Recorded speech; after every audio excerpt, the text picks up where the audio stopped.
អ្នកទាំងអស់គ្នាដើរតាមខ្ញុំមកចៅខ្ញុំនាំអ្នកទាំងអស់គ្នាទៅកន្លែងមួយដែលគេជួលបោះតង់កន្លែងនឹងស្អាតណាស់មកដើរតាមខ្ញុំមកមកបាយបងអើយមើលផ្លូវនេះគ្រាន់តែឃើញរ៉ាឲ្យដូចលេងចង់ទៅវិញតែមិនទេយីមីនេះអីក៏ខ្វះការតស៊ូម្លេះតស៊ូតែមួយផ្លែទៅដល់លេងបានស្វ័យទាំងអស់គ្នា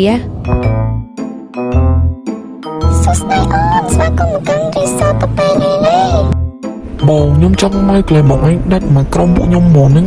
ហើយបងឯងគិតមិនដែរហើយគិតពីពួកខ្ញុំរៀងច្រើនដែរអញ្ចឹងទៅ discount ឲ្យបន្តិចតួចផងកុំភ័យអូនបងរៀបចំជូនអូនមកស្អាតមកចូលទៅព្រឹកតាំងនេះបងទឹកតបាថ្មីគ្នាណាចូលទៅអូនណាបងឯងនឹងមកទៅបងចឹងអត់បង discount អូនឯងច្រើនជាងគេអញ្ចឹងបងតោះនាំនឹងទៅមើលណាទៅមកអូនហេនេះចូលដល់ការទៀតមកទៅដែរមក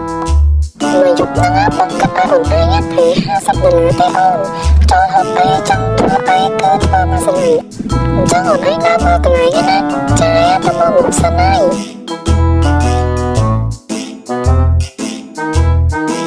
អញ្ចឹងអ្នកទាំងអស់គ្នាចូលតាំងរៀងខ្លួនទៅចាំយប់យើងធ្វើជប់លៀងផាក់ធីទាំងអស់គ្នា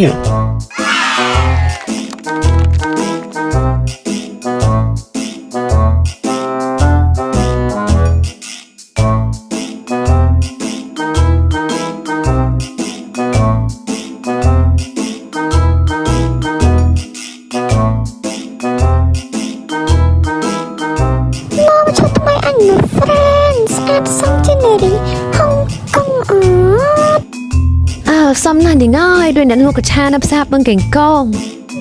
ปูรถนั่งตื่นเล่นมาตั้งฮัดปูมินัวตื่นเล่นมาตั้งฮัด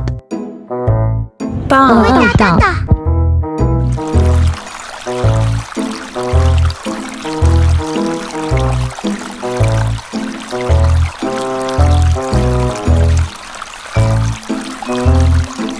จมสไรอยู่แม่អញ្ចឹងមកហើយទៅហូបមួយអញ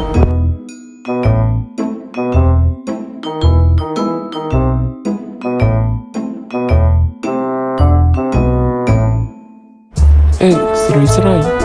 ឡើងមកនឹងនិយាយតោះឡើងគ្នាយើងឡើង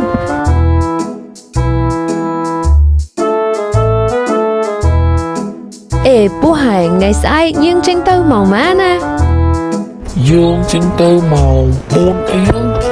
បានទៅដល់នោះរៀងព្រឹកអូយលឿនម៉េះអញធ្វើអីមិនតាន់មែនតែអញក៏អត់តាន់ដែរឥឡូវចាំព្រឹកម៉ោង6អីចាំយើងចេញទៅអីចាំអូខេពួកអញកាមិនលេងក៏ได้อยู่ปะนี่អញจะមកទេដែរអូយអាណាគេដៃទៅមកណាស់ចង់ទេដៃមកណា